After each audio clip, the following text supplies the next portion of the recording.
In Matthew 16, Jesus chastised the Pharisees who could interpret the appearance of the sky but failed to interpret the signs of the time in which they lived. Who are the Pharisees of our day? This strong hold of sort of whiteness and white identity and pristineness is really part of what keeps us from making progress. We need to do better.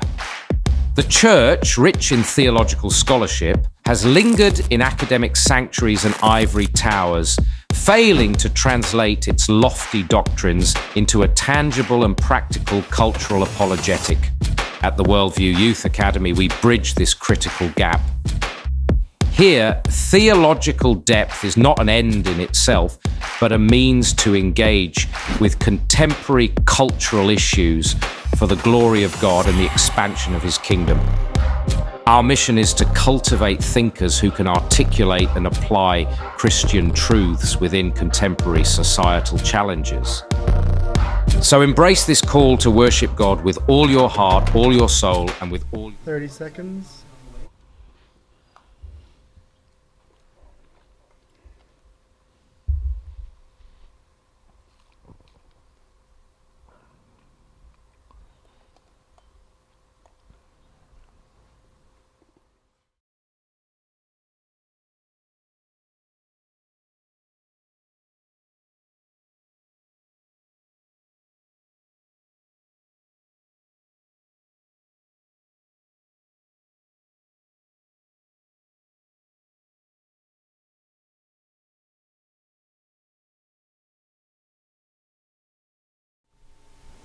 Non-rockabotus must stop. I don't want to rock the boat. I want to sink it. Are you going to bark all day, little doggy, or are you going to bite? Brett, delusional. I love you, Jeff. Delusional, yeah. Delusional's okay in your worldview. I'm an animal. You don't chastise chickens for being delusional. You don't chastise pigs for being delusional. So you calling me delusional using your worldview is perfectly okay. It doesn't really hurt. She hung up on me. What? Desperate times call for faithful men and not for careful men. The careful men come later and write the biographies of the faithful men, lauding them for their courage. Go into all the world and make disciples. Not go into the world and make buddies. Not to make brosives. Right. Don't go into the world and make homies. Right. Disciples. I got a bit of a jiggle neck. That's a joke, Pastor. When we have the real message of truth, we cannot let somebody say they're speaking truth when they're not. Take an amazing journey to a place that will blow your mind and move your heart so you will never be the same again. But in your hearts honor Christ the Lord as holy, always being prepared to make a defense to anyone who asks you for a reason for the hope that is in you, yet do it with gentleness and respect. That's 1 Peter 3:15, everybody. Welcome back, everybody. This is the gospel heard around the world. Welcome to Apologia Radio. Very excited about today's episode. Special guest today. You guys have probably seen the viral videos going around of Billy Carson and the wild things that he says regularly. Maybe even seen the episode that Billy Carson did with Joe Rogan. I listened to that about 6 months ago. Very interesting, long episode with a lot of claims made. And you probably have seen recently the viral video of the debate/discussion conversation between Wes Huff and Billy Carson and all the controversy surrounding that. We're going to get into that today, so make sure you guys hit the like and the shares and all the doodads, all the buttons and everything, and get this out so everyone can see it. Before we get started today, I'm pointing everyone to apologiastudios.com, APOLOGIA studios.com. Go there, get all the past episodes of Provoked, Cultish, Sheologians, Apologia Radio.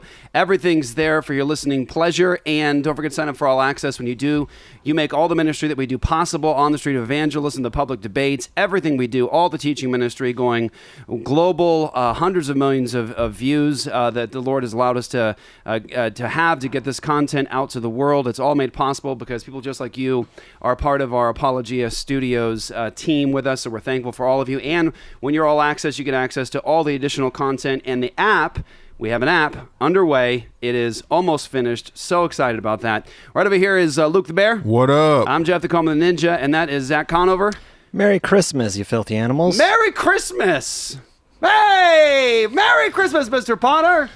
It's all coming. Jeff forgot his Christmas sweater, so he put on his peacoat. My Christmas coat. It's the closest I can get to No, looking. It's not exactly festive, but it is classic. Yeah, it's vintage. It is winter-ish. It feels like Christmas to me. Is what it feels like. So, so we're gonna get started here real quick, everyone. If you haven't done it yet, make sure you do. ApologiaStudios.com. Go there, get your Bonson U account. It is totally free. Get access to all the lectures, all the teaching, everything from Dr. Greg Bonson, to my mind, one of the greatest Christian philosophers and apologists in the history of the church. You get all that there as a gift through us to you from the Bonson family. So Bonson U, get your stuff, get started. It'll bless your life. And just a heads up, be in prayer if you would for End Abortion Now. Next session is starting soon across the United States of America. We have bills going in across the United States. Right now there's approximately 20 bills, potentially 20 plus bills happening across the country. Some of these are bills that we are sort of leading and responsible for, and others are helping us. Some of these bills are brothers and sisters, faithful Christians across the country. They've got those bills started. We're supporting them. But it is happening. Equal protection and abolition happening across the country. Be in prayer for End Abortion Now. And if you would, please, please, please, please, go to endabortionnow.com and give to support the work next year. We can't even count the amount of babies that have been saved from the churches that have been raised up going to the abortion mill. And as of right now, it is stunning how the Lord is blessing with these bills of equal protection going in across the country.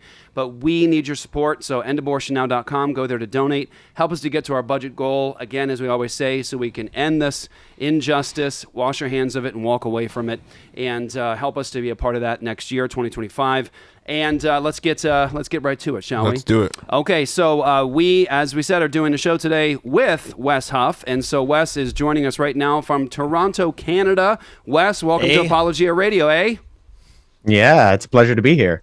Absolutely. Wes and I spoke last week when I asked him to come on the show today, and he reminded me that we spoke together in Canada, at the Ezra Institute's thing, and you spoke in the morning, I spoke in the afternoon, I think. Is that right? Other way around. I spoke in the morning, you spoke in the afternoon. Yeah, I think you said that right. Okay, yeah. All right, good. And so we've been together before, live and in person, and man, Wes, so grateful for I mean, I obviously know who you are, and I've seen, your stuff, and then I saw you with Billy Carson, and then I just went into a deep dive into some of your other stuff, and it's such a blessing. Even in particular, perfect. You need to see this. Don't leave the show now, but definitely do this. Go check out Wes's stuff on Christmas. And dude, better than I have to say this. Sorry, Wes, you're in the room. You're in the room, and I'm praising you right now. You're in the room, and I'm praising you right now. Third person, dude. Without hands down, without question, the best stuff I've ever seen debunking the pagan Christmas myths, stuff. Myths of it's fantastic. Oh, I gotta watch it. And the way that Wes approached it was great. Anyways, Wes, welcome to the show. I'm really glad to be here. I've been watching you guys for years, and like you said, we've passed each other like ships in the night on various occasions, and kind of exist in a lot of the same circles. Yeah. With Dr. Joe and that kind of thing. So yeah, it's just excited to be here. Yeah, man. So let's get into it. So first of all, I want to make sure everyone knows where to get more stuff from you. Your stuff is just a blessing. It is so great. I can't say enough good things about the work that you do, brother. So tell everyone after the show where they can get more from you. Yeah, for sure. Where right now? Yeah. No, sorry. Okay, yeah, that's great. I said that wrong. Yeah. So when the show is over, everyone can go and research more and get more from you. I get what you're saying. I get what you're saying. Yeah. So wesleyhuff.com is kind of the one-stop shop. That's where you can find my videos and the podcasts that I participate on and the infographics that I make and what have you. So I could give you all the handles, but if you simply go to wesleyhuff.com, you can find my YouTube channel and my Instagram and my, X or Twitter or whatever we're calling it these days. And that's where the content is. So yeah, I love to make infographics and educate people on all sorts of things, whether that's biblical manuscripts or the fact that Christmas is not in fact pagan. That's right. It's so good, man. I listened to it while I was getting stuff ready for the Christmas cookie exchange in my house. Out on I was geeking out totally. It was fantastic. Did you listen to the one Joe just did too? Speaking of Dr. Joe. On Christmas? Yeah. Yeah? Same premise. I missed it. It was It's not as good as Wes's, I'm Probably sure. not. Yeah. But it's even though we love Joe, it's not as good as Wes. Well, Wes doesn't have the accent, so. That's exactly what I was just going to say. I don't have the accent, so Joe does have a cut above. Yeah. A accent. Yeah, that's right. That's right. Okay, so let's get everyone into the conversation because, there's a lot of people that aren't going to know who Billy Carson is and don't maybe know about what took place. You said that the discussion took place back in September, actually. But let's ask this question first. Bring the audience into who Billy Carson is and why you wanted the opportunity to engage him. Yeah, so Billy Carson kind of came across my radar about a year and a half ago when I was kind of throwing this idea around for a video project with a friend of mine that we were going to call The Gospel According to TikTok. And so we were just sending each other these videos of crazy outlandish things that people seem to latch onto about the canon of scripture and the content of the Bible. And, obviously you throw the Council of Nicaea in there somewhere because that's always the catch-all for anything conspiratorial when it comes around the Bible. And amongst these clips that we're passing back and forth was this guy, Billy Carson. Now, I didn't really know much about him at the time, but the first introductory clip that I'd ever seen of him was him telling this story where he supposedly recounts this time where he makes a fool of this Christian who's trying to evangelize him. And Billy refers to himself as a world-leading expert on biblical texts. And I thought immediately, this guy is not a world-leading expert on biblical texts. A, because that's my world and I have no idea who this guy is. And B, world-leading experts on biblical texts don't go around proclaiming themselves as the world-leading experts on the biblical text. And so that was kind of my first introduction to him.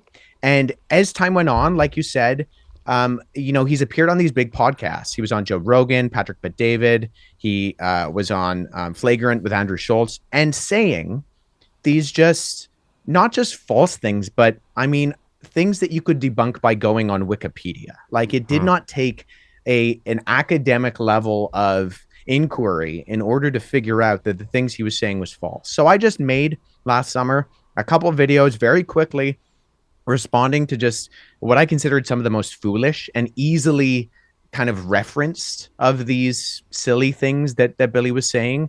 Things like, Jesus in Greek is Jesus, and Jesus really means hail Zeus. So whenever you're praying to Jesus, you're really praying to Zeus. Like things that are just so silly on their face. And part of that was, his statements about biblical manuscripts and that, certain manuscripts don't have the crucifixion. And so I was making these videos and I was seeing they were gaining traction and I was seeing that people are taking notice of this. And so I tried not to become the Billy Carson response guy. So I made a few, made some of other people as well and kind of went on my way with the usual nerdy manuscript content that I usually put out on social media. But then in October, the beginning of October, I was out for lunch with a friend and I noticed on my DMs someone who said, hey, I'm a friend of Billy Carson and I'm a Christian and he's going to be in my studio tomorrow. And I was wondering if A, you could get yourself to Florida to engage with him physically, or B, if that's not a possibility, to jump on a call. And so I immediately said, yes, I can engage with Billy with 24-hour notice. That's not an issue. Yeah. And so I and that was really the catalyst. And unbeknownst to everyone involved, it really was a hornet's nest that we stepped on, because not only did the interaction go not very well for Billy, who I'm convinced has never been confronted with the facts of the things that he says. He's very good at monologuing confidently, but he's not good at dialoguing competently. Those are very two different things that Billy is very good at one and not the other. And so it really didn't turn out well for Billy. And the podcast host, Mark, the next day calls me relatively early in the morning. I was out at the gym and says, hey, Wes, Billy does not want this thing released. And so that kind of led to a lot of things to where we are today, where Billy has tried to not only suppress the footage, but threaten legal action. And I think realizes very concretely that, he's been outed as someone who does not, in fact, know what they're talking about. That is very clear, Wes, from seeing the interaction. I want to say you didn't need to mention that you got the call in the morning at the gym. That goes without saying. That's obvious. I saw somebody called him Wes Buff in the comment section. Yeah. He puts the man in manuscript. That's right. Yeah. So practitioner of swologetics. That's right. That's all good. So you have the interaction. And it takes place back in September, but the flurry of activity is more recent. And then there was even a threat from Billy Carson to sue you, as a result of what? I mean, I don't know what we can get into in discussion here, but sue you for what? What was what claim can we make against you in terms of I'm going to file a lawsuit against you because you had a discussion with me? Yeah. So the debate took place on October 18th. Okay. And so it actually wasn't released for over a month after that. But yeah, the lawsuit was, I mean, in one sense, it never actually had any grounds to be a lawsuit to begin with. So he sent me a cease and desist letter and said, if you do not take down any content with my face or that uses my name, or as long as you agree to never use my face or my name and refer to me in the future, if this does not happen within a written confirmation within 24 hours, we're going to pursue further and drastic legal action against you. So, I mean, it was pretty clear to me from just looking at it that Billy is a public person. You know, like we said, he's been on some of the biggest platforms in the world. You can't tell someone they can't use your face or your name when you're a public persona. Yeah. So it was pretty evident very early on. I mean, then Billy proceeded the week after. You know, he sent me the cease and desist letter. And by the way, also sent a cease and desist letter to the podcast host who was his friend. And I think I can say that with the proper tense now. Their friendship is over, unfortunately. Also, the media producer who kind of set this thing up, he's also been threatened with legal action and sent a cease and desist. So Billy is trying to sue everyone who's possibly involved in this, but he has no actual grounds to do so. So he's posturing. As far as I can tell, you know, this is the equivalent of a pump fake. You know, he's going in for pretending to punch you, but he knows that he won't and can't actually hit you. Yeah. We're just laughing. Yeah, we're laughing. Any sports reference, any sports references get lost on me. Yeah, he knew the punch. I know if you put it in terms of fighting, I'll get it just fine. Yeah, a pump fake is in basketball where you go up and the guy jumps out of the way, like a fake lead jab or something. And you come over for the cross. I get it, guys. I'm not dumb.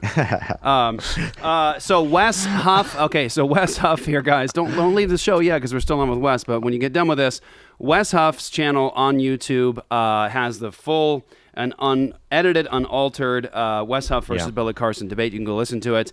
Look, there's a lot. We could honestly probably spend 6 months of content just dissecting different parts of this discussion that are really important. Some of them unrelated to the wild stuff that Billy Carson constantly says, but some of the stuff just goes into like, well, why would God tell, Abraham to kill his son? That seems, sadistic and malicious. And I'm like, well, that's actually one of the coolest stories in the Old Testament, the most incredible thing that points to Jesus. There's just so much there. But I do want to at least have Wes on today to talk about a few more, maybe some of the popular moments portions. Or maybe just selectively some of the important moments for us of the discussion. Highly encourage you guys to go check it out, and I think it'll really bless you. And I was thinking about this too, and we'll get to the first clip here, Wes. And this was a clip that something I'd seen that you had done before. You see this, it seems like sort of standard fare with some of these popular talking heads that criticize the Bible, act like they know a lot about church history, manuscript history, history of the Bible, those sorts of things. You've got Billy Carson. I almost said Billy Crystal. Billy Carson who does that. And then you also have I was watching a clip that followed one of your clips, and it was somebody on Joe Rogan, and Joe Rogan was like, and these, the Gospels of Jesus when, how far after Jesus? And it was like, it's like 100 years after. And every person who knows like the history of the New Testament and manuscripts are going, where do they get these people? Like they just spread these myths, these myths. So this is such an important field. And before we even spring into that, the Billy Carson thing, this would be good for our audience. So like someone's on Joe Rogan's like, yeah, I guess Jesus really did exist. He's an historical figure. Like there's enough evidence for that. But like the Gospels themselves, the eyewitnesses, this stuff's not written until like 100 years or more after the events of Jesus.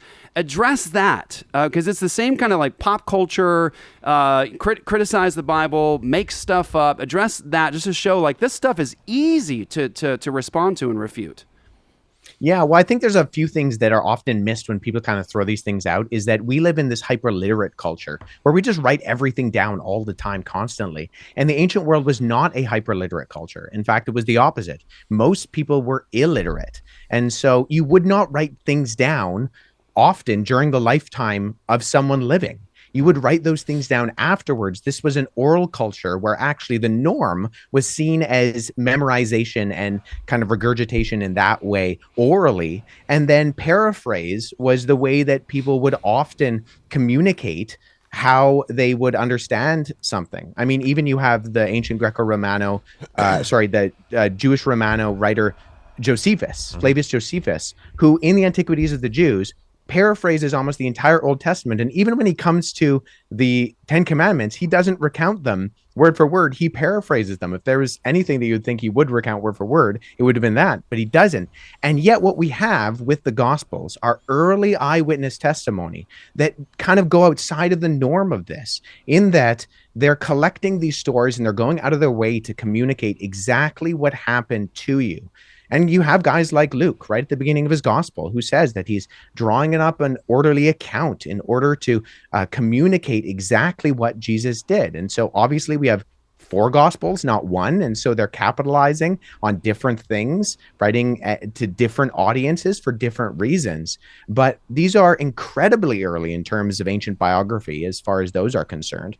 And we're talking really I would put, if we're assuming that the first gospel is Mark, which there's argument about, but for the sake of argumentation, let's say that it's Mark, I would put it easily within 15 to 20 years after Jesus' life. That's right. I don't see any reason to not do that. Right. And then the other gospels fall in shortly after. Mm-hmm. So we're not talking about something, 100 years plus. No, this is something not just within a short period of time, especially for ancient antiquity, when the norm is, 50 to 100 years at minimum for a lot of these other ancient writers. I mean, most of the time, if you look at Alexander the Great, we're waiting over 450 years for the first kind of comprehensive biography of his life.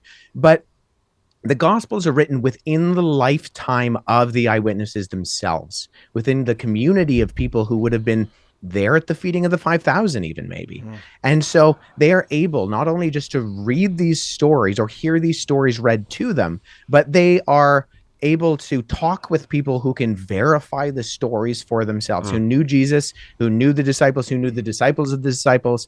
And so, these kind of ideas, I think it's a combination of people not really understanding how history is done and simply being ignorant of the plethora, the mountain of data that we have in terms of the life of Jesus from these early independent documents they refer to as the New Testament.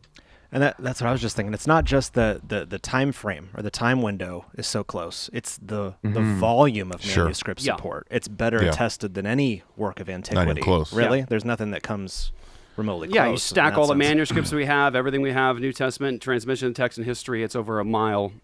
It's over a mile deep. Well, and not even just that, but I mean, we have very few of multiple biographies of anyone from the ancient world. In fact, during the time that Jesus is living, there's only really one other person that has a comparative amount of biographical material, and that's the Emperor Tiberius.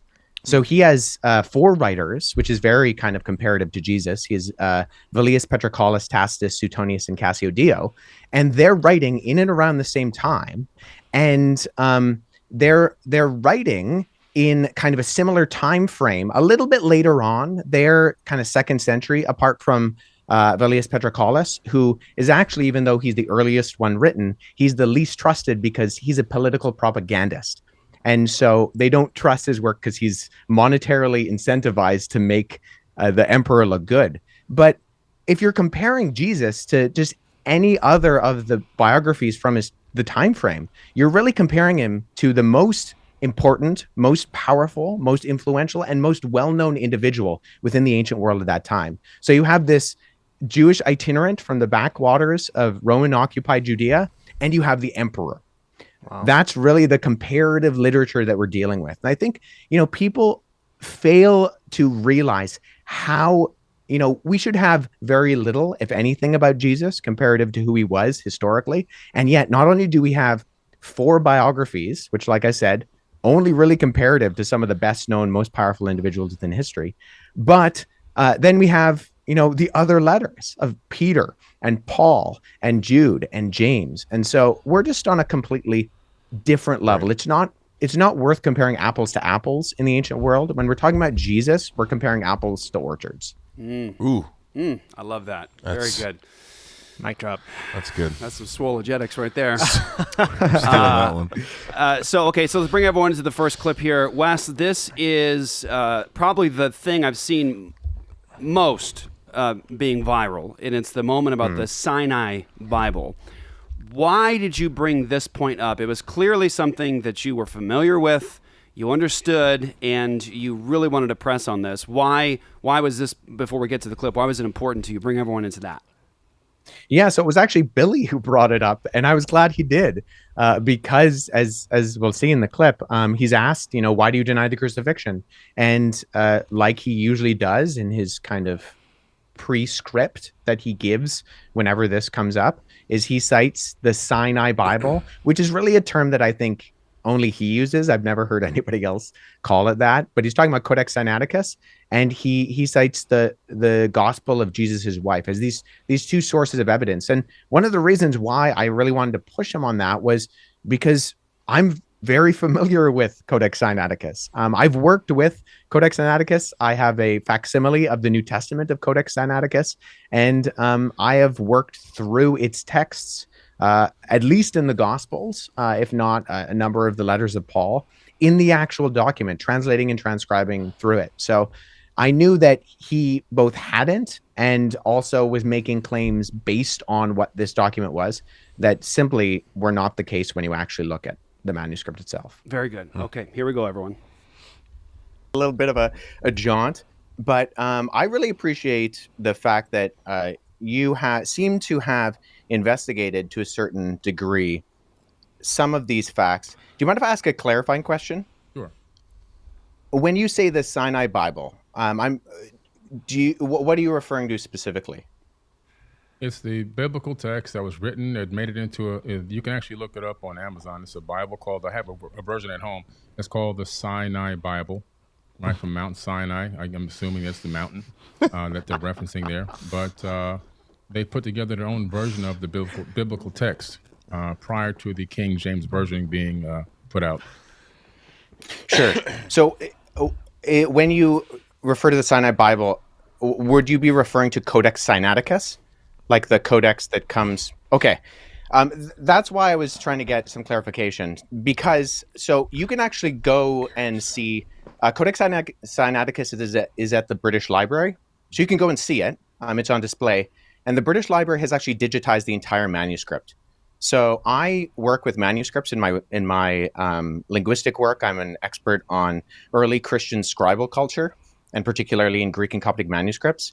I actually have a facsimile. So I have a photocopy that was done by the British Library of Codex Sinaiticus that I work with in my office.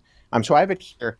And the only reason I asked for clarification is because I want to make sure that what I'm addressing is actually what you mean. Gotcha. And not addressing something else. Because the Codex Sinaiticus in particular is just it's a 4th century Greek manuscript. Mm-hmm. It comes from approximately between 325 and 350 AD.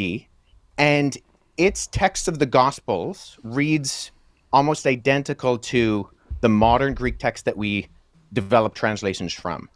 So my curiosity is just simply in kind of exploring, when you say that it denies the crucifixion or that the crucifixion isn't there, I mean, I can go on right now, Codex Sinaiticus, and I can look up the end of, say, Matthew 27, where it has Jesus being crucified, and that's in Codex Sinaiticus, or the John 19, or any of the other ones. So I think my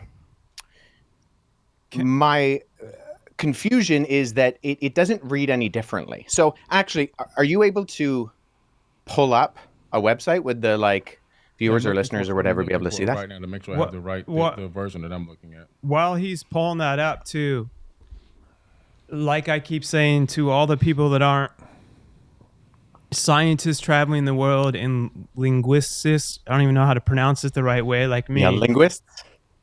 What cyanide? I keep thinking of cyanide, like the cyanide Bible. So right. Is that like a version?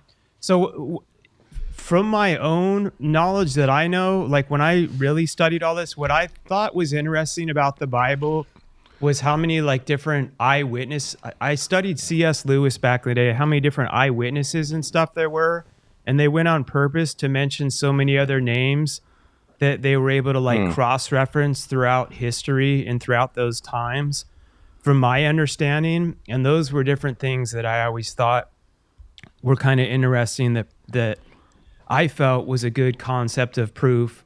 And then I want Billy to answer, and also I'm just curious, the Sinai Bible, where was that piece I found discovered? the text where I was referencing. Actually, I was misquoted. I misquoted there. It's the Gospel of Barnabas. So the problem here is okay. Yeah. Well, so that. Okay. So the problem on that point, and Wes, of course, you clearly understand this. It's not the first time that he's misquoted that point. When he's talking about the crucifixion being missing from the account, you can see him in numerous places before this making the claim that it's a Sinai Bible. Not what he finally here discovers. I didn't mean that. I meant this other thing. Going back to 2017, I've found clips of him saying that the Sinai Bible denies the crucifixion, or that the crucifixion is absent from the Sinai Bible, and that it's the oldest Bible, and doing his sort of comparison to the King James, which is irrelevant as far as I'm concerned. Comparing a 4th century Greek manuscript to a 17th century English translation. You can find all the differences you want. But he's been at this for a while then. Yeah, he has. Yes. Yeah. And these claims, that's why I think it was really important when he did admit that, when he said, I misquoted. I think he meant to say I misspoke, and he's misquoting himself. But if he is misquoting himself, he's been doing so for years, and he's been doing so on the biggest public platforms along with his own channel for years. And so I think it's important to take note of that fact, that this is not a mishap. This is Billy Carson getting called on something that he has said over and over and over again, casting doubt on the reliability of the Bible and Jesus' own death, and that he's just patently and overtly wrong about it. Yeah, and I think this goes, Wes, to something that's a methodological issue when it comes to how Christians are obligated to think and to reason and to work through evidence and those sorts of things. Christian worldview says that God cannot lie. It's a grounding of the Christian worldview in terms of the character of God.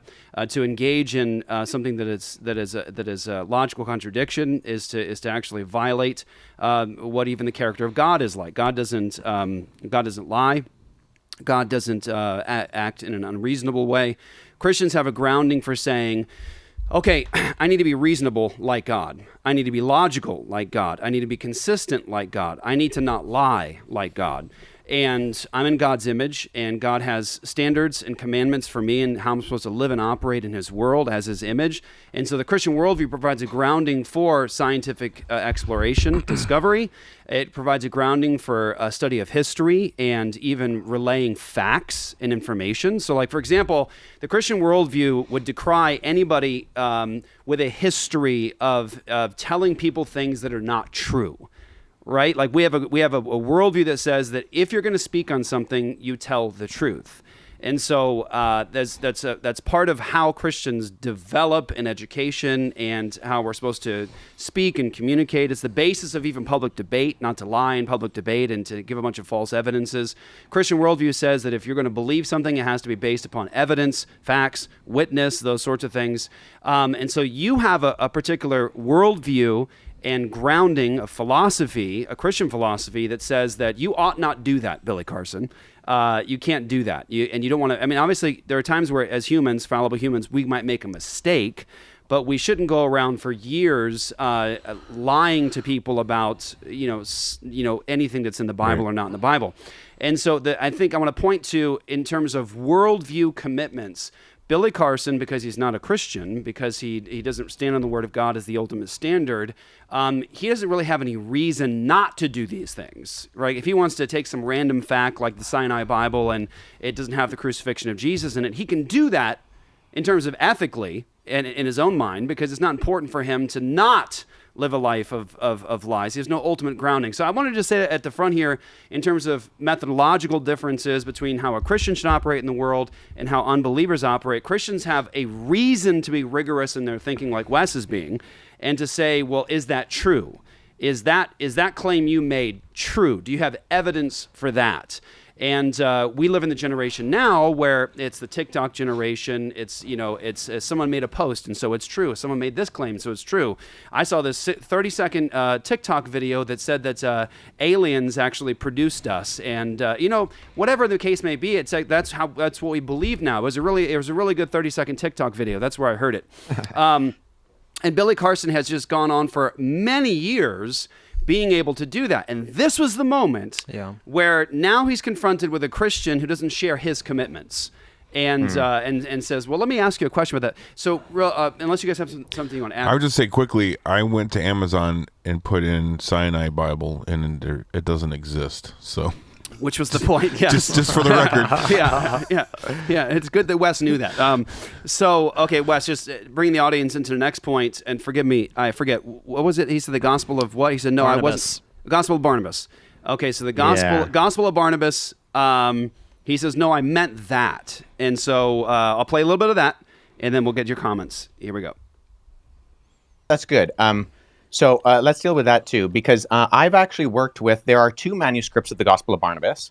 The Gospel of Barnabas is a really interesting document because it is a known forgery. And so that's why I think it's important to get to these sources. So at the very start of the Gospel of Barnabas, which we only have two copies of, one is in Italian and one is in Spanish, we see right off the bat that the Gospel of Barnabas, not to be confused with either the Epistle of Barnabas or the Acts of Barnabas, which are two apocryphal documents from the 2nd century, but the Gospel of Barnabas in particular, we know it's a forgery because it does things like in chapter 92, it says that Jesus spent 40 days on Mount Sinai, and then he came to the Jordan River and he walked to Jerusalem. But Mount Sinai is more than a week's journey away from Jerusalem, and neither Mount Sinai nor Jerusalem are close to the Jordan River. So never mind there not being a route from the Jordan River to around Mount Sinai or going to Jerusalem.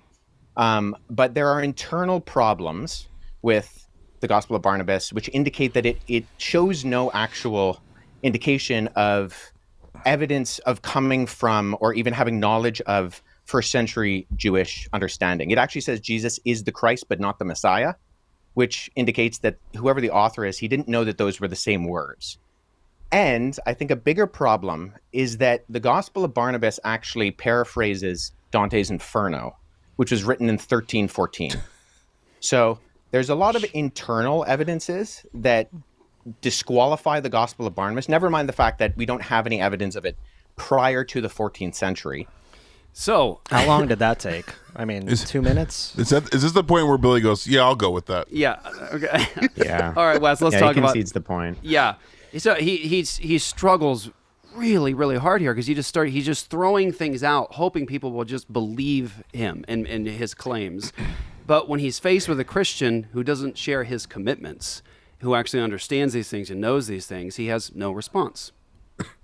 Yeah, and I think it's unfortunate that Billy has been able to throw these terms out because a lot of people, Joe Rogan and Patrick Bet-David, they don't know what Codex Sinaiticus is. They don't know the Gospel of Barnabas from the Gospel of Peter, from the Gospel of Luke. So it's and Barnabas is one of those biblical names, right? So if you're throwing this out, you think, oh, Barnabas, that I recognize that. He's in the book of Acts, and so I've never heard of that before. And so and I kind of gave a laundry list there, and I could have kept going. I mean, I really had to regulate myself. In chapter 3 of the Gospel of Barnabas, it tells us that Herod and Pilate ruled Judea at the time of Jesus's birth, which is historically incorrect and impossible. It's the equivalent of saying that George Bush was president and Kamala Harris was his vice president. Like it's a historical inaccuracy. And in chapters 20 and 21, Jesus sails to Nazareth and is welcomed by seamen on the other side of the lake. But Nazareth is landlocked. So there's no sailing. He's not sailing on anything. So these are major issues with the Gospel of Barnabas. And I think, I don't know if Billy has actually ever read the Gospel of Barnabas. I have serious doubts about that, given the fact that he says these things. But he is right in the sense that the Gospel of Barnabas does deny the crucifixion. On that count, he is right. The only problem is that it, like I said, it's a clear 14th century forgery. And so, like you were saying there, Jeff, it's an issue of integrity and methodology. Yeah. And I think Billy is just grab bagging anything that he can use that he thinks sounds impressive to kind of stump people who don't know what they don't know. That's right. I think your point too about the internal contradictions that really dismiss, these false claims kind of points to the question that you asked him. I thought it was a really great question. From your perspective, Billy, something along the lines of, I'm paraphrasing here, you said, what's your methodology for examining these things? Like, do you have a criteria for how you weigh these historical claims? Because I'm a historian and I actually try to trace these things to the events themselves historically. Like, I thought that was a very helpful way to bring the point across here that when you're doing this kind of work, you have to have a methodology, you have to have a standard that you're employing to measure the accuracy of these claims that you're making. Yeah, and I really wanted to harp on that issue. And unfortunately, I don't actually think Billy knows what I mean when I say the word methodology. I don't think he's ever been confronted to think about what the ways he gets to discerning whether something is accurate or not are actually valid to begin with. That his criteria and standards are something that should be employed versus something that obviously discredits something internally and externally. So he got kind of frustrated at me with continually asking, well, what is your methodology? Because I don't think he knew what that meant to actually employ a methodology. But I wanted to make sure I kept asking the question because I wanted to make sure that whoever was listening, whoever's been duped by Billy, can see that if you cannot trust his lines of evidence for something like the Bible or proving that the crucifixion did or didn't happen, then you cannot trust anything he says.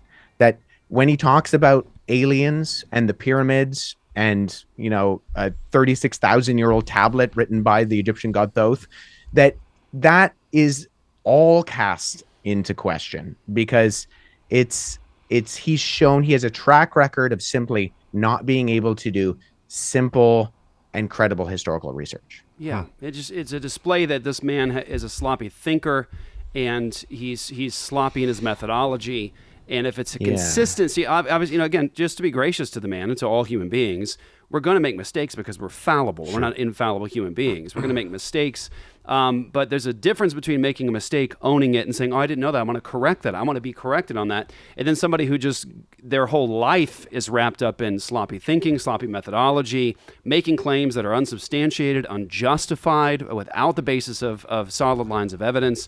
And that's Billy Carson. And that was displayed quite easily on this 2-hour long discussion. All right, Luke? Yeah, so I had a question. I'm going to change topics slightly.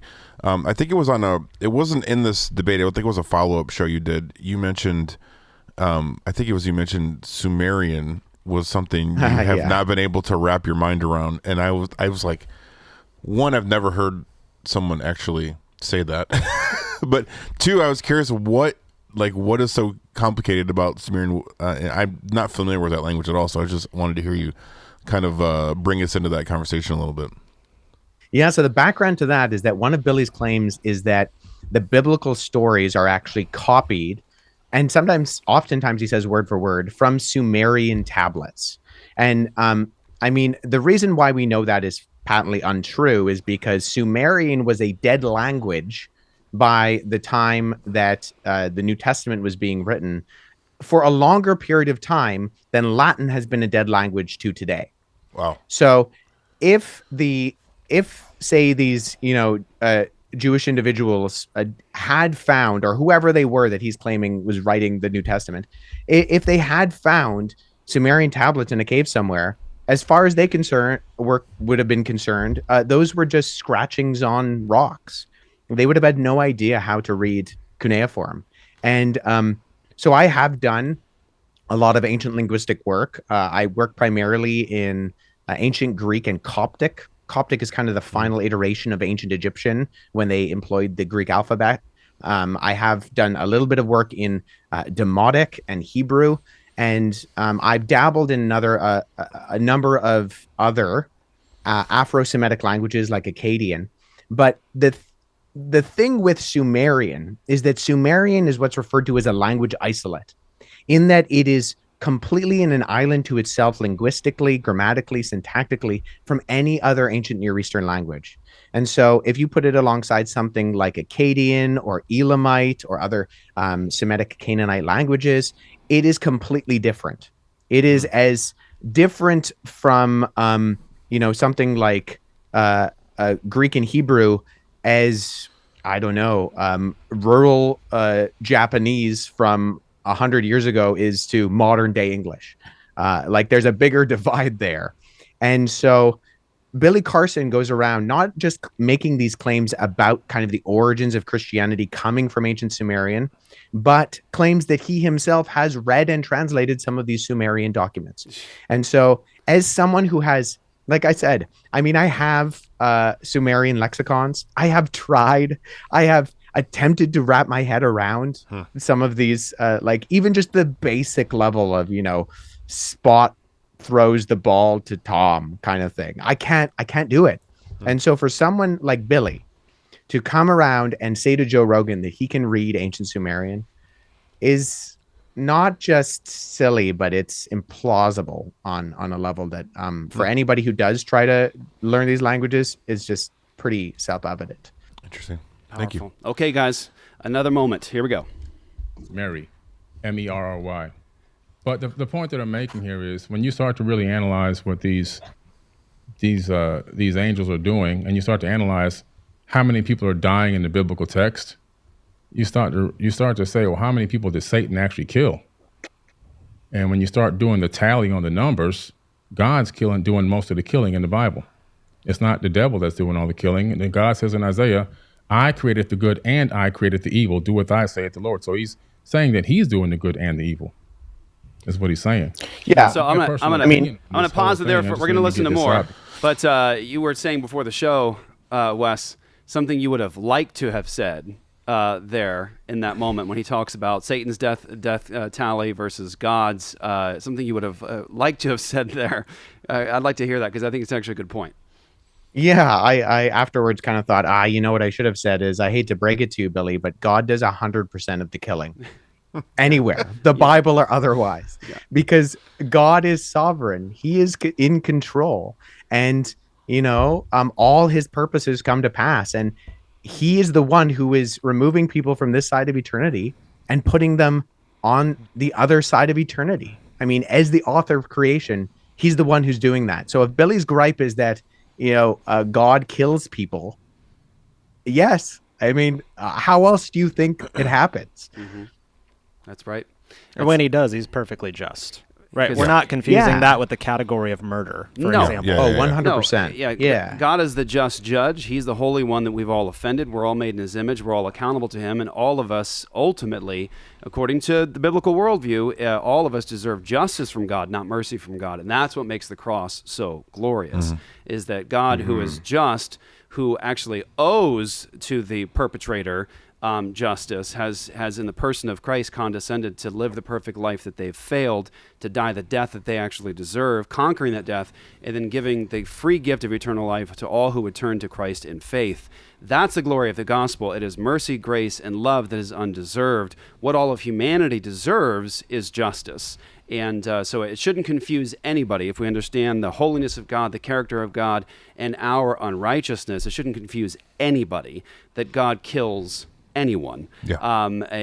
So I think Wes had a great point. I want to make sure we can hear I love it. what Wes, he tied it in there perfectly. It's God's sovereignty, right? Yeah. It's his right to rule over his creation. Like you see it in the biblical text. Like I kill and I make alive, I wound and I heal, and there is none that can deliver out of my hand. Same idea. Yeah. You're not going to thwart the purposes of Almighty God. Yeah, and unfortunately, Billy does not understand the God of the Bible. He does not understand God's divine decree. He has contrived a God that he mocks, but in one sense, it's not the God of the Bible, the God who says all things happen according to the counsel of his will, right? Ephesians 1:11. And that's God's divine decree, which includes whatever comes to pass, by that physical, moral, good, or evil. He works all things after the counsel of his own will, and is known unto God are all the works from the beginning, right? That's Acts 15. Yep. And so I think, unfortunately, what Billy continues to communicate when he talks about those things is just a fundamental straw manning and misunderstanding of who God is, how his divine decree operates in the world, and that all things come to pass by his divine command. Yeah, I think that came to the surface too with their attack on, God. Whether is he? You keep saying he. Mm-hmm. Yeah, we're going to get to that. Yeah, I believe we're going to have that in here. Yeah, it is interesting. People will say, like it said in the show, and the host said something like, that God murdered all the people in the flood. First of all, a category error in terms of the judge of all the earth, the creator, ending the lives of anybody. We're not talking about the category of murder. Right. But if you understand, if you want to be consistent and look at the worldview at least and be honest with it in terms of God as holy and us as the offenders, what's confusing is not that God flooded the earth and destroyed everyone on the earth. What's confusing is that it took so long. That's what's confusing. What's confusing is that it took so long and that there was so much patience and mercy and grace from God that it got to the point where you have this large population who are continually in their thoughts evil only, and that God was merciful and gracious not only to preserve their lives for so long and cause the rain to fall on the just and the unjust and give them life and breath and everything for so long. What's confusing is that it took so long for him to wipe them out, and confusing that God preserved a remnant. And he warned them with a righteous preacher for a long time before he did it. Right. So there's more to the story always. Here we go. Keep going over the same rhetoric over and over again. My personal opinion is that the biblical text is a good book. Like I've said, I've got videos. My number one video on Twitter has me saying this. It's good text because if you actually apply some of the information that's in the Bible, you can get a good result, like you have done, Mark. Right. I struggle with no, I want you to finish your thought. Go ahead. Yeah. So because you can get a good result, but there's a lot of misinformation in the Bible. There's a lot of false information that's copied from ancient text. And if you go by that text, all of a sudden you end up with 400 years of slavery.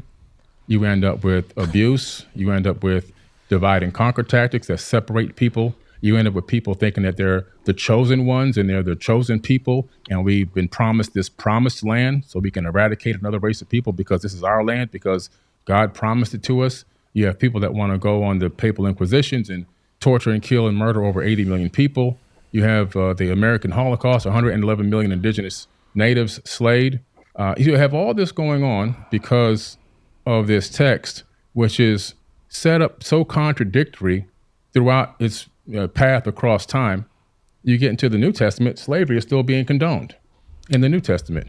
Was it? Honor thy slave master as you would honor God or Jesus, it says, I believe. So in Ephesians. Well, it doesn't. It doesn't say that. But the God of the Old Testament, too, like I'll let you go real quick. But I'm just, and I know you have to go soon too. But I'm speaking as I challenge my own subject.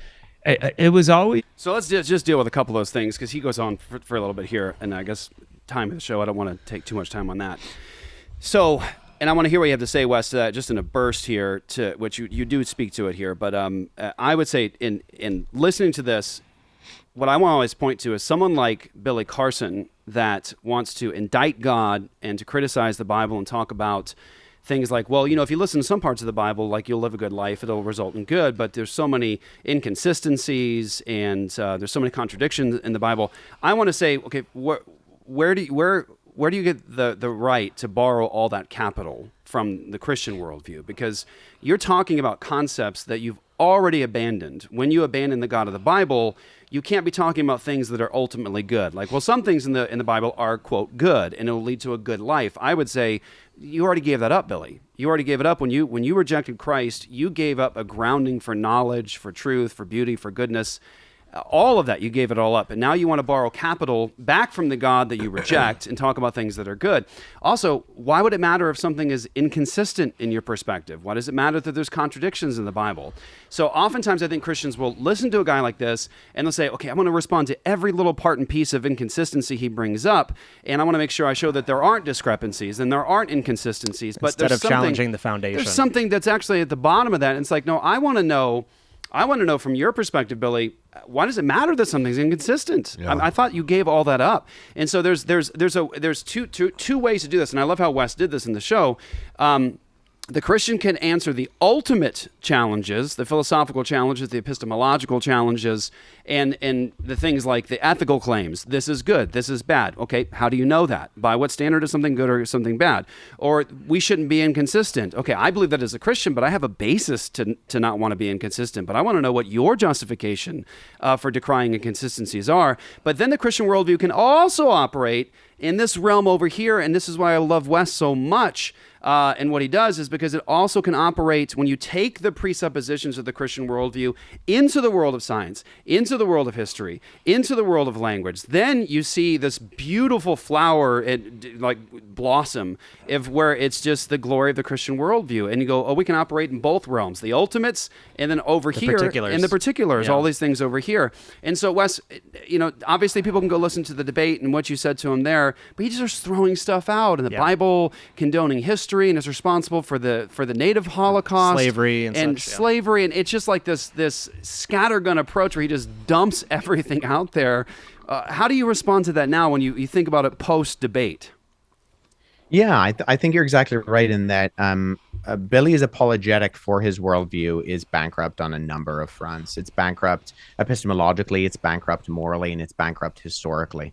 Because he wants to, in one sense, like you've just articulated, he wants to pluck the fruit of moral agency and moral ethics, and also deny that the roots that are actually drawing in the nutrients to create that fruit to begin with are valid.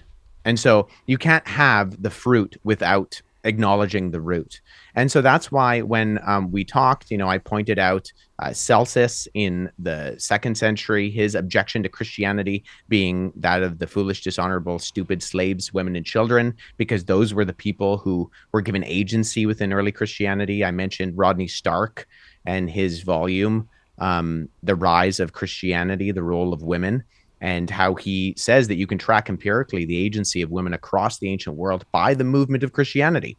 Right. That whenever an area became populated by Christians, we see a direct correlation with the privileges and treatments of women expanding in time, when the surrounding culture largely didn't view women as being people. I also could have thrown in, Julian the Apostate, who decries Christians because they don't just take care of their own poor, they take care of the Roman pagan poor. This is the inheritance of Christianity that is ultimately drawn from Scripture, that every person is created in the image of God and has intrinsic worth because of their birthright, because they are humanity. And I mean, same reason why we are, we fight for the agency of the unborn, same reason why we fight for the agency of the physically disabled, the mentally disabled, people who our society wants to do away with, remove from society via, whether that's euthanasia or whatever. It's because we understand that we have a mandate to defend image bearers of God. And so Billy wants to say, well, look at slavery and look at racism and but those things are like you said, Jeff, decried by my worldview, not his. That's right. And the actual institutions that overthrew them were Judeo-Christian movements. That when you look at the abolition movements, when you look at the movements that fought for, people within the margins of society throughout history, it wasn't, the pagan culture. It wasn't Islam. It wasn't Eastern mysticism or Hinduism, Buddhism, Confucianism. No, all of those worldviews have a way to get around these issues. Whether that's, advocating for karma being the end result of someone doing something bad in the previous life, and so you don't want to help them now because they're working off their bad karma, or what have you. Some sort of survival of the fittest, whether that's from a atheistic, materialistic perspective or from a religious perspective.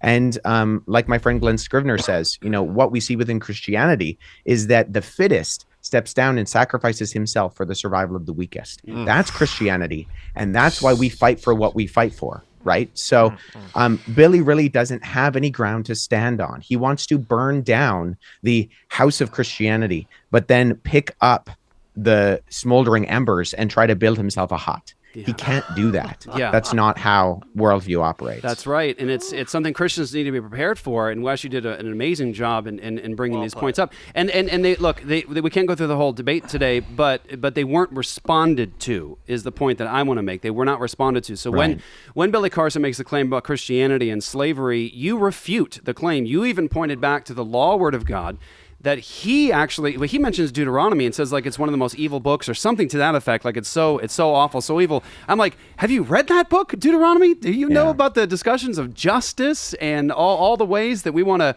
not show partiality and not show partiality in judgment, and where we get America's and British common law, the case law system, all the good that you have in the world right now in the West came from a biblical worldview. Right. Oh yeah, that law of God stuff from that awful book Deuteronomy and Leviticus. But you even brought up, and it wasn't responded to because he doesn't know his Bible. You brought up when he brings up slavery. Look, when you see slavery mentioned in Scripture, it's not 19th century Georgia. That's not what we're talking about. Right. And it's a completely different system. You're talking about even the preservation of life in some of what was going on in the book of Deuteronomy and Leviticus. But you even brought up the key point that was mentioned by the abolitionists a lot, and that was that man-stealing and enslaving is a capital crime. That God so detests. Leviticus, He so detests that the Christian worldview says you should lose your life if you kidnap someone and enslave them. You deserve to actually die, not pay them back, but actually die. And so for Billy Carson to, the Bible and slavery and all the rest, and it's like, hey, that Bible says that what took place there is worthy of death. That's how much it's opposed to that. But Billy Carson doesn't care because it's a scattergun approach. Let me just throw all these different concepts and let me try to pull on everyone's heartstrings and emotions by using words that we hate, like slavery. Right. By the way, why do we hate today in America this word slavery? Why do we hate it? Only because the Christian worldview. It is only because the Christian worldview and the work of the abolitionists behind us that work to end that atrocity, that it's such a dirty, evil word today. So if you hate slavery, thank a Christian. If you hate slavery, thank Moses. In terms of what we think about took place in the slave trade, kidnapping and enslaving people. But these are things that are utterly meaningless to the unbeliever that doesn't have a grounding for what they actually say. Any more words here? I got totally. one more quick clip I think people will really enjoy. This was an interesting moment. This took place about a quarter of the way through the discussion. Or even in the same place. Does that make sense? Yeah, but I don't agree with that. I just see if I have all these texts out, there's a lot of different information that you can see. There's a lot of it's been copied word for word into the biblical text. But what's the word for word? In your version of what you believe in, you keep saying that God's a he. Yep. And so where do you get that from? Throughout both the Hebrew Old Testament and the Greek New Testament, you have the masculine singular pronoun used for God. And why is God a man? Where's the evidence of this?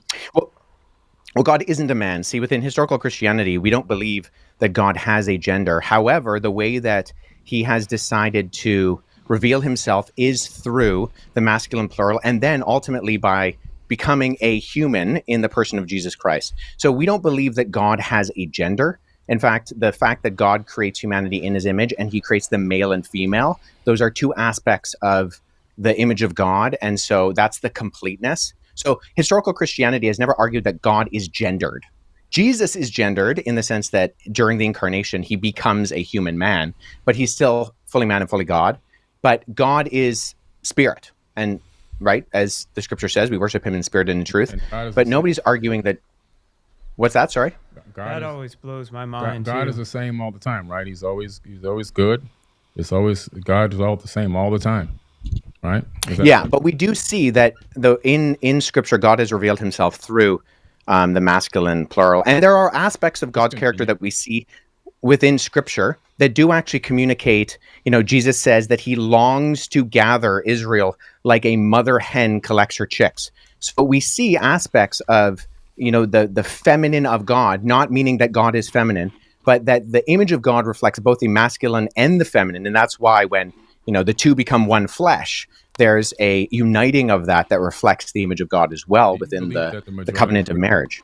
Do you actually believe that the majority of Christians really believe that God is not masculine, that God has both aspects? I mean, it's irrelevant what the majority of Christians believe. How many would tell you, that God's not a man? They don't. I like it, Wes. That's irrelevant what most Christians think of it. What's relevant is what the biblical text says. Yeah. Yeah, and that was his argument. And then he doubles down, and I say, all sorts of Christians believe all sorts of things they shouldn't. That is no bearing on historical Christianity. And so, you don't judge Beethoven's symphonies based on my ability to play them on the cello. Just because I'm a poor musician doesn't mean that Beethoven's music isn't wonderful and masterful.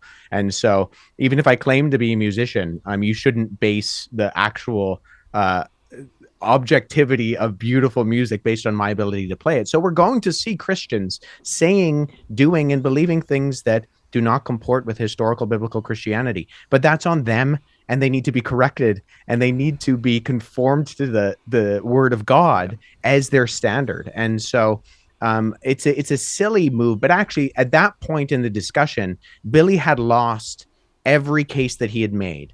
He'd brought up the Sinai Bible, and that had been refuted. He brought up the gospel of Jesus' wife, that had been refuted. He brought up the gospel of Barnabas, that had been refuted. And then he wanted to say that the Genesis chapter 1 was word for word copied from the Enuma Elish, which is the Babylonian creation story. And so I simply asked him, can you recount the creation story in the Enuma Elish for us? And he went on about a 5-minute, monologue about all sorts of crazy things that are in there, and, also commentary on what he thinks is going on as well. Nothing of which sounded anything even remotely close to Genesis chapter 1. And so after I had to cut him off because he just kept going. And I said, well, what in there is word for word? Mm-hmm. And he says, well, the waters were divided from the waters. And then there's a bit of a pause. And I kind of chuckled because I thought, okay, yeah, sure, that's in there. But we're making a word for word claim, like a causation claim, not just a correlation claim, a causation claim. And I think at that point he'd realized he'd undermined all of his positions. He, in his own words, had shown that he didn't know what he was talking about. And so he tries to pivot to an emotional argument. Mm-hmm. You're using a masculine pronoun for God, and that Christianity is obviously a negative force for women. I mean, this is not an empirical argument. This is not a historical argument. This is an emotional ploy, and one that likewise failed, because Billy, as you can hear, his depth of biblical interpretation is doing things like saying, well, God is the same all the time, isn't he? Isn't he good all the time? And that's the depth of Billy's actual ability to dig into the biblical text, is to kind of use these platitudes that he's heard you described about the Bible. Yeah. I think that was continued even later on in the discussion, right before he jumped off. He was doing the scattergun approach again, but then he was blaming God essentially for these injustices committed by people, committed by man. Well, why did God put it there? See, man has taken that and they've ran amok with it and caused all this turmoil, you know, as if that's God's fault, as if mankind is not responsible for his actions, as if he's not accountable to his creator. That's right. Amen. Powerful stuff, Wes, man. I'd love to keep talking with you, man. I know we're probably out of time, and I don't want to run over your schedule too much, but I'm looking forward to doing more stuff with you, man. I mean, you're a true blessing. I appreciate that. Yeah, grateful. Yeah, thank you. Grateful for all your work. I truly, truly am. And I want to encourage everybody, strongly encourage you, go check out Wes's stuff. Go to his YouTube channel. Go to his website. What's it one more time for all the viewers in right now, Wes? What's the website again? It's wesleyhuff.com. WESLEYHUFF.com. Excellent. Would you say the best place to start, Wes, is like I went to the website. I saw you have even a documentary on there about Can I Trust the Bible? Would you say that's a great place to start for people? Like, where would you recommend for your resources that they, they're trying to get into this area and understand more, get grounded in, historical understanding of the text and why we can trust it? Yeah, 100%. I would definitely recommend, if you're going to go and look at anything that I've done, I'd recommend that you look, explore a number of things that I've done. But that Can I Trust the Bible series is really my baby. Okay. That was a project it's an ongoing process. In fact, I'm going to be flying out to Turkey and Italy to talk about the canon of Scripture. It's the 1700-year anniversary of the Council of Nicaea this upcoming year. So we're going to be going to Iznik, Turkey, where Nicaea happened, and talking about what did and didn't happen in Nicaea, arguably where it took place, and dispel all the myths about Constantine. We really want to make sure that that's communicated properly. We're going to be going to Trent in Italy and talk about what significance did Trent have on the canon? Why does the Catholic Bible have 7 extra books? Why can we be confident that 66 is inspired scripture and not 72 or 74? Those are the things I really want to get across to people.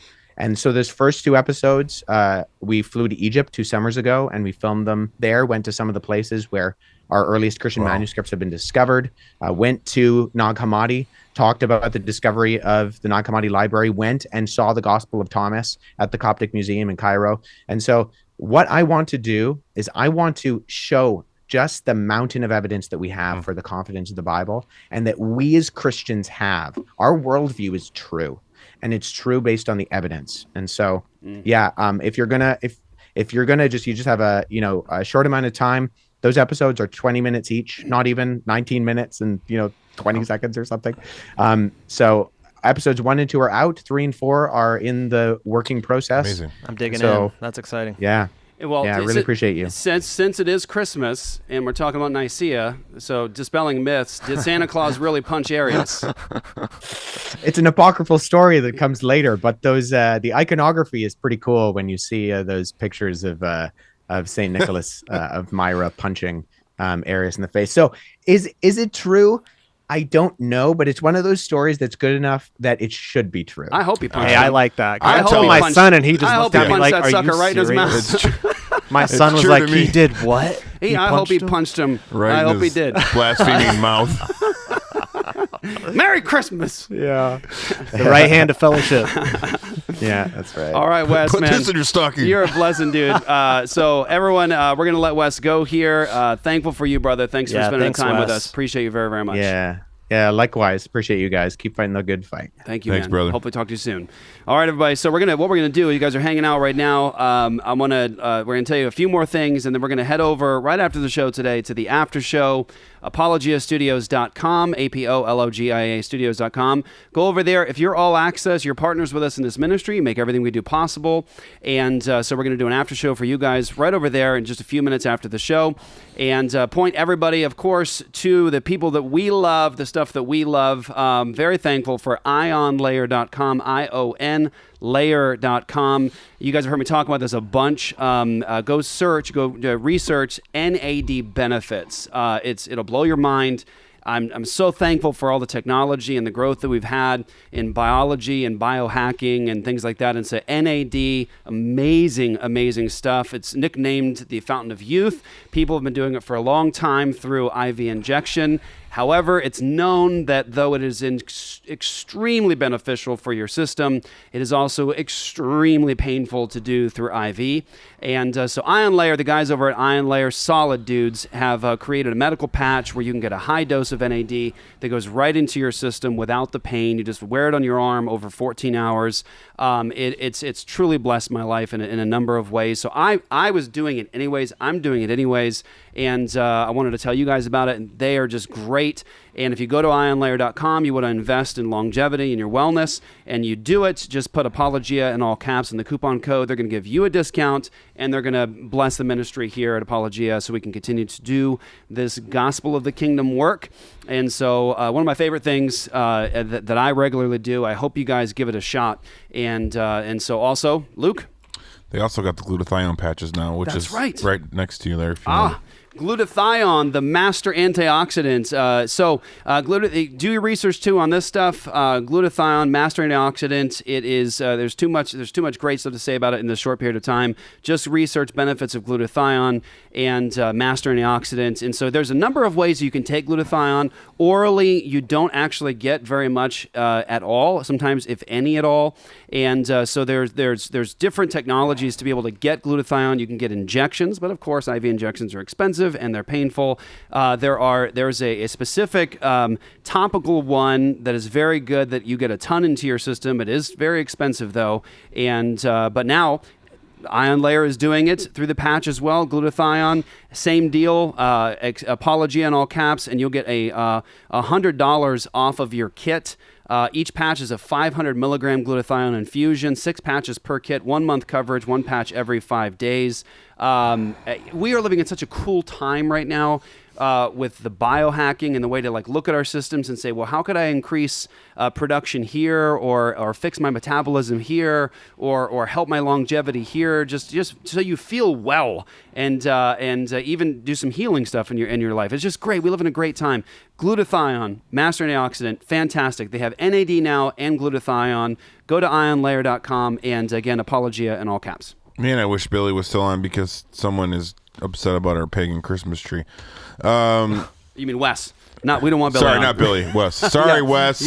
Yeah. I meant you. Yeah. I meant Wes, not Billy. Again, if you're just getting on right now and you said something so stupid as Christmas is pagan, go Wes Huff and Christmas Myths Pagan. And is that on YouTube? You're welcome. It's on YouTube. Okay. You're welcome. So, speaking of Christmas, which is what? 6 days away, I think. Couple days away.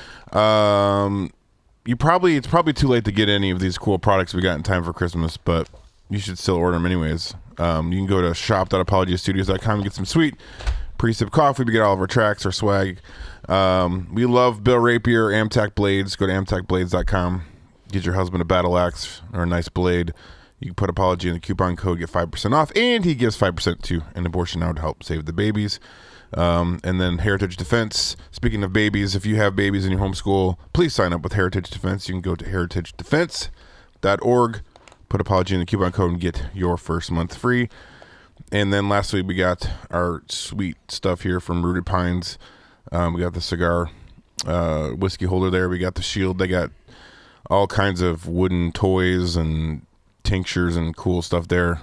Grateful for them. You can also put Apology in the coupon code and get a sweet deal. So I just want to point out in terms of how Christians should think. And of course, we can disagree on non-essentials. We all should be able to love each other, be gracious to each other, and disagree on the non-essentials.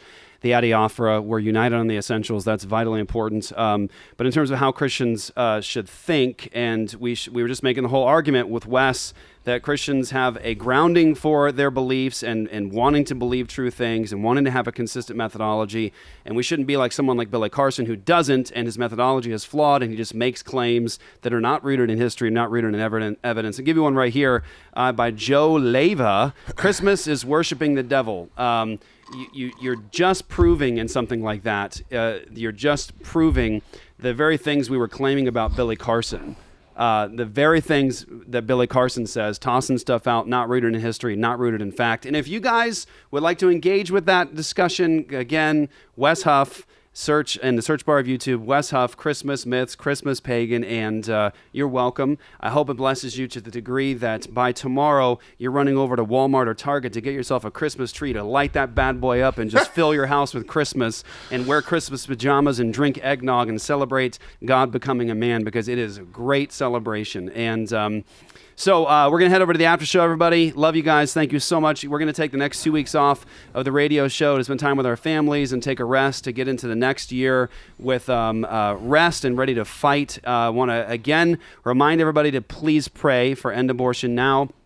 EndAbortionNow.com is where you guys go. Please give there financially so we can have the budget that we need satisfied to fight the fight that we have.